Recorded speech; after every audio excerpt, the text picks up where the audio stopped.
Y continuando con la entrevista a Luis Miguel Pereira, vamos a compartir con ustedes y con el invitado esta situación que involucra al abogado Ángel Locuar, que el Ministerio Público dice que él se benefició a título personal, como a través de su empresa y del entramado de corrupción que alegadamente dirigió el exministro de Hacienda, Donald Guerrero, y que se ha denominado Operación Calamar. El reporte con Jonan González. Adelante, Jonan. Salvo en un caso, yo no advierto que haya ninguna irregularidad y no veo ninguna falsificación en los casos que he visto. Con unas 1.744 menciones durante toda la instancia en la que se solicita la imposición de prisión preventiva para los vinculados a la Operación Calamar, el Ministerio Público establece que el abogado Ángel Gilberto Locuar Mella y su empresa falsificaron documentos públicos y privados para cobrar miles de millones de pesos al Estado por concepto de expropiaciones de terrenos. Eso es mentira, pero si yo estuviera equivocado, entonces, ¿por qué César Cedeño, en julio del año pasado, manda hacer los traspasos al registro de títulos? En la instancia se cita que solo por la expropiación de los terrenos del Aeropuerto Internacional de las Américas, Locuar se benefició tanto a título personal como a través de su empresa de 270.263.750 pesos con 46 centavos, producto de un poder de representación otorgado por una de las beneficiarias de la expropiación 7 años después de haber muerto. Eso no indica fraude. ¿Por qué no indica fraude? Porque todas las propiedades están ahí. Todas fueron declaradas por ley o por decreto de utilidad pública. Todas, sin excepción, están ocupadas por el gobierno. Y todas han sido o justipreciadas por sentencia o han sido tasadas por la Dirección General de Catastro. De igual forma, los investigadores aseguran que Locuar junto a 3 empleados de su firma de abogados cobraron unos 90 millones de pesos pagados a raíz de la expropiación de unos terrenos pertenecientes a los sucesores de Manuel Reyes, cuyo expediente, que asciende al monto de 379.269.241 pesos, no agotó los requerimientos legales para reconocerse como una deuda administrativa. Por ese estilo, el Ministerio Público narra una lista de casos con irregularidades en los que el abogado, su empresa y empleados recibieron 10, 37, 55, 66, 70 y hasta 150 millones de pesos por un proceso. Jonan González, CDN. Bueno, después de ver esta es otra parte del proceso que involucra a un abogado, que sabemos que Ángel Locuar es un político. Por cierto, ha estado en funciones oficiales en diversas gestiones. Pero volvamos a la conversación anterior. Sin lugar a dudas, Estados Unidos ha tenido una influencia notable desde hace mucho tiempo, primero en interés de la transparencia, de evitar la corrupción. Sabemos los fondos a través de USAID, que le da una prestigiosa organización que ya no podemos decir que es apartidista, porque es partidista. Pero si leemos el informe de ahora, nos sorprende, de verdad me sorprendió, aunque uno intuía, cómo está antes de los allanamientos, específicamente el caso con nombre, porque la verdad que el nombre de Donald Guerrero duró 3 años, 2 años y medio, moviéndose, batiéndose, que eso es otra manchita de estos procesos, la famosa filtración. Entonces, ¿tú crees de verdad que Estados Unidos tiene ese interés en transparencia? ¿Por qué se involucra en los casos nuestros con la independencia de alguna manera, ¿no? Bueno, Estados Unidos vigila un país que está muy cerca de su órbita. Nosotros vamos a estar claros, este es un país dependiente de Estados Unidos por muchísimas razones.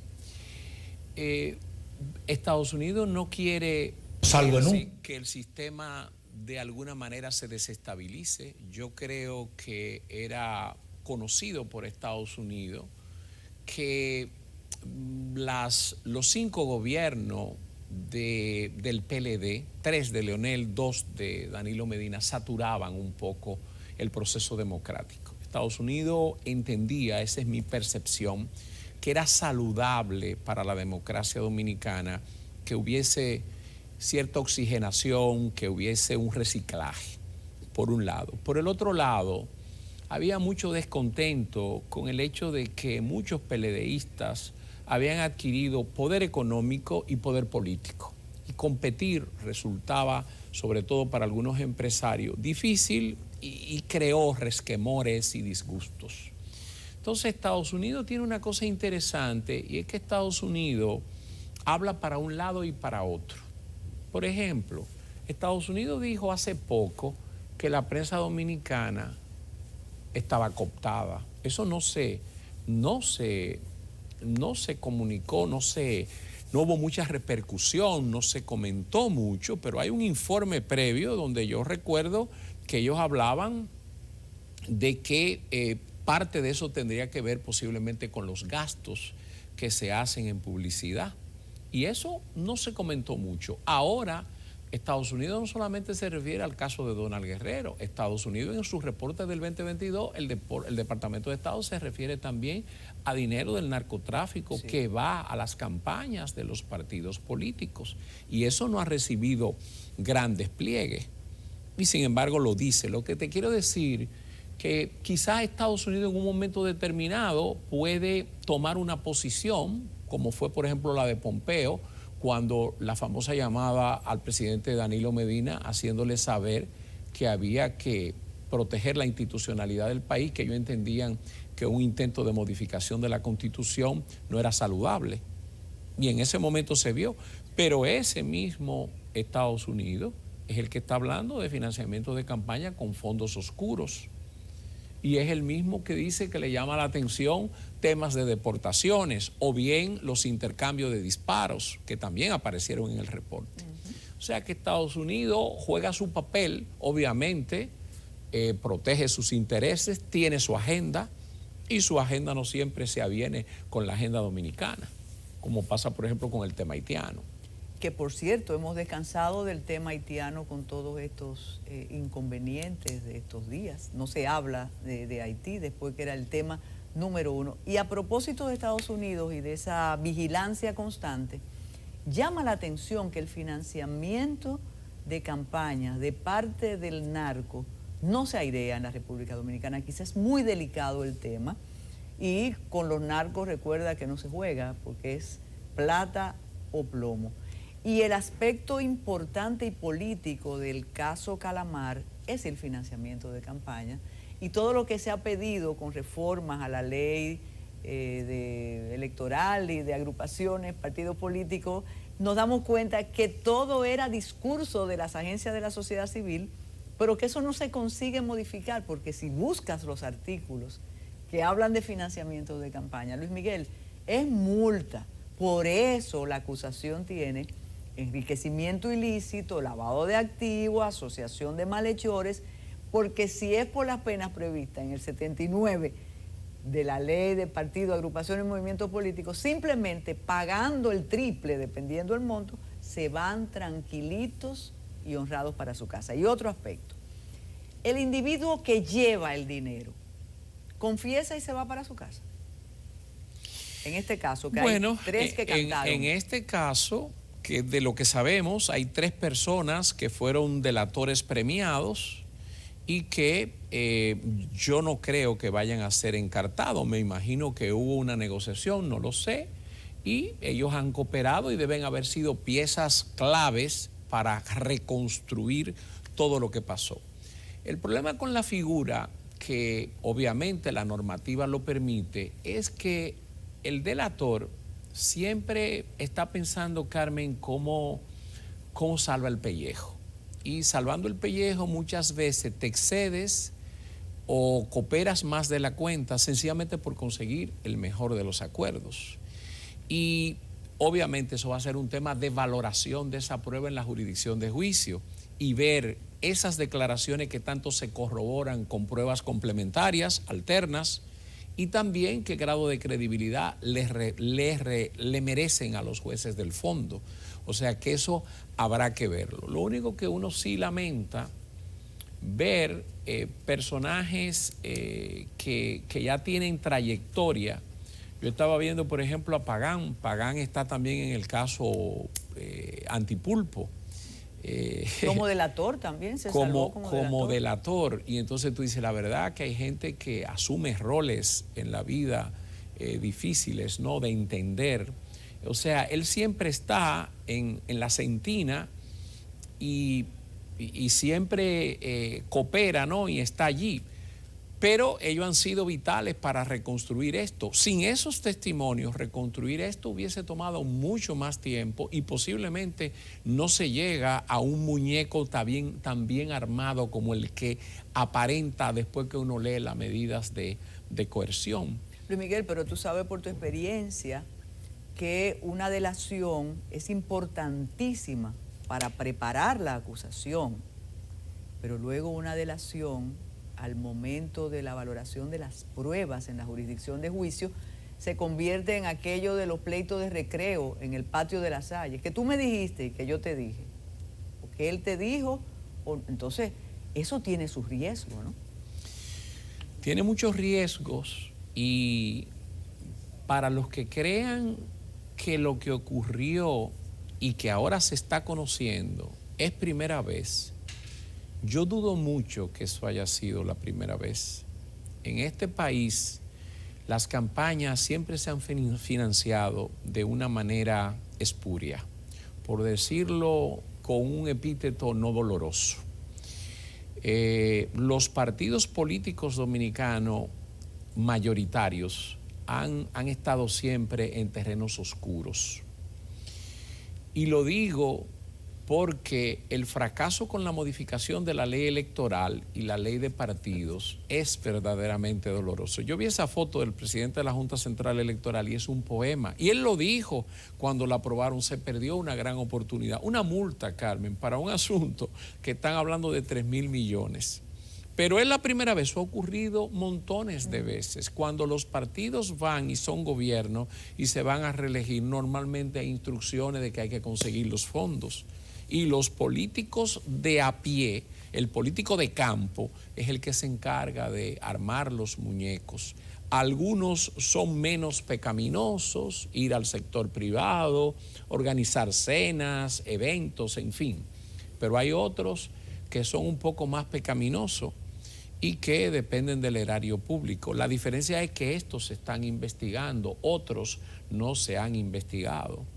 Y se convierte también en una especie ya de descrédito probado de lo que es el quehacer político. Es decir, tú no me vas a creer cuando yo te diga, quiero ser regidora, pero no tengo dinero. Y entonces si yo gano, tú vas a sospechar siempre, porque parece que ya hasta las regidurías cuestan.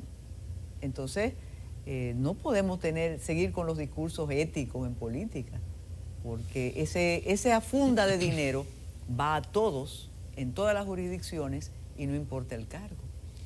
Eso es así, esa es una realidad. Y lo traigo a colación no para justificar. Yo creo que el que haya cometido algún tipo de violación a la ley, que sea juzgado y que se establezcan las responsabilidades. Pero lo digo porque esta es una sociedad muy hipócrita, esta es una sociedad que vive, una sociedad como yo le llamo parda.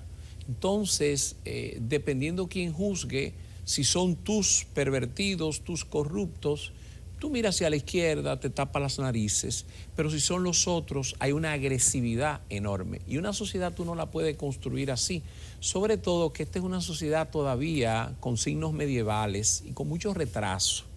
Esta es una sociedad donde a un ciudadano tú le dices, yo vengo a luchar por la institucionalidad y además de eso yo respeto el medio ambiente. Y la gente te dice, a mí eso a mí no me importa, ¿qué usted me va a dar a mí? Entonces, ¿qué hace el político? El político lo que hace es conquistar mercado, y ese mercado que se conquista, ¿en función de qué tú lo conquistas? Bueno, tú tienes que darle lo que le atrae. Entonces, lo que quiero decir es, tú no estás haciendo política en Suecia ni en Alemania, donde tú tienes un ciudadano con una educación promedio de 16 años de educación formal. Tú no tienes ese ciudadano. Entonces, aquí tenemos que decidir como sociedad, sincerarnos, qué es lo que queremos, cómo es que lo vamos a lograr. Porque nosotros tenemos los pantalones muy cortos todavía, tenemos muchas falencias, muchas limitaciones, pero queremos copiar patrones que todavía le quedan grandes al país. Luis Miguel, de alguna manera, en este tiempo que hemos conversado, no hemos mencionado la figura del presidente de la República.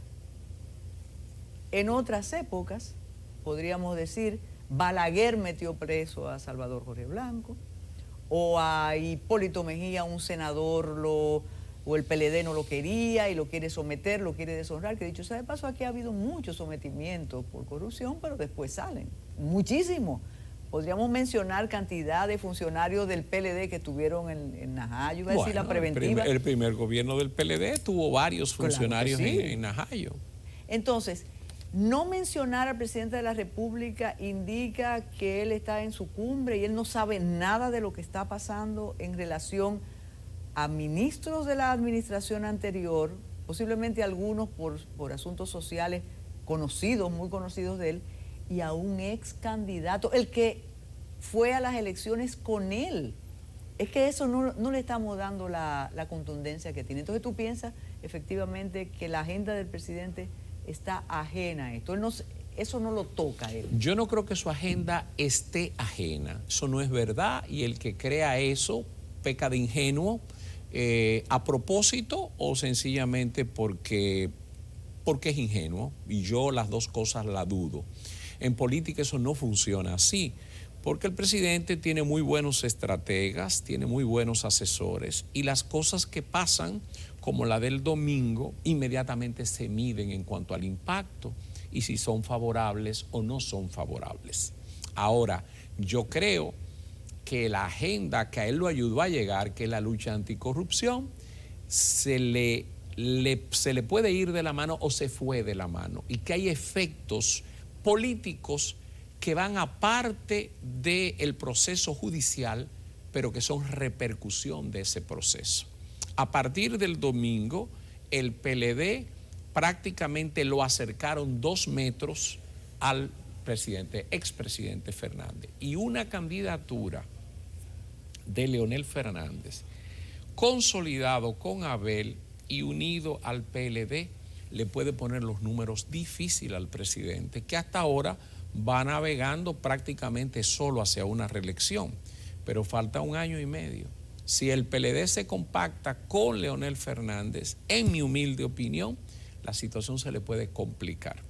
De alguna manera, eso es absolutamente opuesto a la hipótesis que dice que tras todo esto está Leonel Fernández, que fue aliado en algunas candidaturas con el presidente Abinader y además logró posiciones exquisitas en órganos autónomos en esta administración. Lo que pasa es que el presidente Fernández hizo una apuesta a 2 cabezas y gana en los 2 escenarios. Es como el jugador de casino que en una ruleta le pone dinero a todos los bolos, a todos los números. Por ejemplo, si el PLD vuelve y se une, Leonel Fernández no solamente tiene oportunidades de ganar la presidencia, sino que se queda con el partido. Eso tú lo puedes escribir. Se queda con el partido. Y si no se unen, entonces le conviene porque desguaza el partido. El partido va a llegar a él más tarde, le va a tomar más tiempo, no lo va a apoyar para estas elecciones, pero termina con esa militancia en su partido y el crecimiento de la fuerza del pueblo sería mucho mayor y más rápido. En otras palabras, el PLD tiene que coger su veneno. O muere desguazado en manos del PRM o muere en manos de Leonel Fernández luchando por el poder. Muchísimas gracias, don Luis Miguel Pereira. Esto habrá que guardarlo para ver si sus predicciones se hacen realidad. Yo tengo otra por ahí, aunque no se desguace, pero la votación puede irse por un lado sin tener que hacer el tránsito.